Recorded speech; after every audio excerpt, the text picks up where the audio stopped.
What's up, everybody? This is like my third video in a row of me just sitting in front of my webcam and talking about the Jaguars.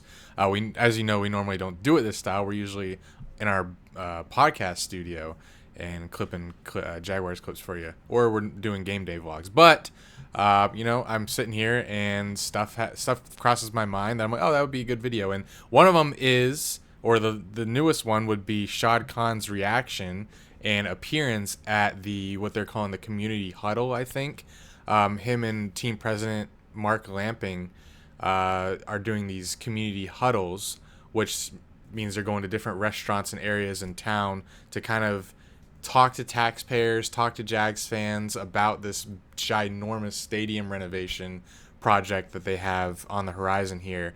Kind of like it's pretty much a pitch to tax holders, um, taxpayers. Like, hey, they want to know what their concerns are. They're definitely going to probably move things around and what the renovation is going to look like in the end. Are they going to take 4 years and play in the stadium? Are they going to take 2 years for the renovation and play somewhere else, like the Daytona 500, Daytona Speedway, like was in my last video, and then also kind of convince taxpayers, like, hey, this is very important, not just for the Jaguars, but for the city as a whole, especially that area. So today they were at Strings Brewery, which is a pretty cool spot in Springfield, and Shad Khan showed up. I don't know if he's going to be at every one. Pretty sure Mark Lamping will be at every one. But yeah, it ended kind of oddly for Shad taking a question from a reporter. I'll get to that in a minute. But all in all, it looked like a great event. Let's see. So, okay, this was like before it started. I pulled up Gene Fournette's Twitter because I was following on his account today, and it wasn't bad. It was good coverage. Looks like it had place was full. And hold on, there's get to some good details. Okay, this was a great detail.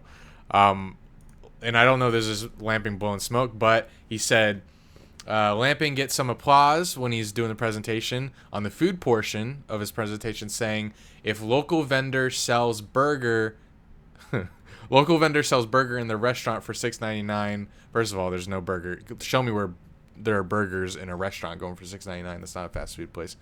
Then they must sell the same burger in the stadium for $6.99. So this tells me a couple things that their idea is that they're gonna have like what the city has been, Jags fans have been clamoring for. We have such good local food spots. Let the vendors come in the stadium and sell the food. It'd be you improve the food, which is asked. We've done a video on it, and you give back to the local economy. It just makes too much sense, and I love this aspect of it. They won't upcharge you because you're in the stadium. You can't leave. That is beautiful. Lamping repeats to crowd that he told me a month ago, and that history shows taxpayer funding on stadium tends to happen more with small markets like Buffalo and Nashville than big markets like LA or Miami.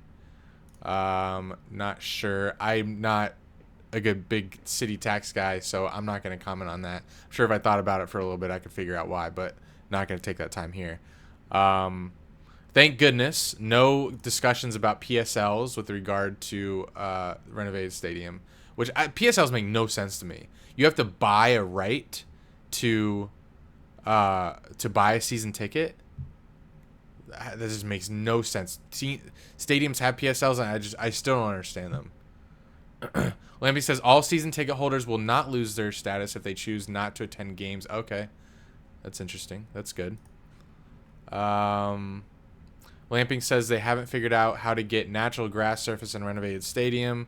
Big topic discussion adds they have a lot of time to figure out a solution. That's good. Yeah, you got to play on grass. You can't play on artificial turf. Like, players complain about it too much and too many injuries.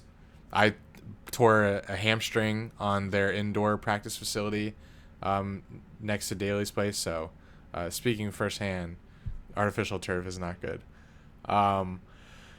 Let's see. Biggest applause at the event is when Lamping says you can count on one finger the number of people willing to invest big money in downtown Jack's development. And that's why Shad Khan has been a blessing to this city. May not have been a blessing to the Jaguars organization in terms of on-field results, But in terms of his, like, he wants to see the city thrive. And whether it's 50% his heart, 50% wanting to profit off of it, I don't care. I just love that he. I think he's the right man that for that job. And what's this quote? Shad said, "It's our time in Jacksonville." Okay, so this gets us to the quote that he had that was kind of weird, considering you're trying to remain and keep a positive light in the eyes of taxpayers. I don't know why I keep saying tax holders. It's odd that he would put this kind of response on camera. So let's watch it and then I'll talk about it. How important is that 50-50 split? I mean, well, let me preface it real quick if you're haven't been paying attention. Sorry. Right now the proposal is that the total cost between stadium renovations and renovations around the stadium, like Lot J and shipyards, I think, or maybe it's just surrounding the stadium, the immediate surroundings. But Shad Khan wants to put some shit up in there, really revive that area of town. So that's part of the funding, and between stadium and the surrounding area, city would pay 50%, Shad would pay 50%. So that's where the beginning of this question comes from. Obviously, taxpayers and certain city council members will combat that. You can see it on Facebook comments everywhere and on Twitter.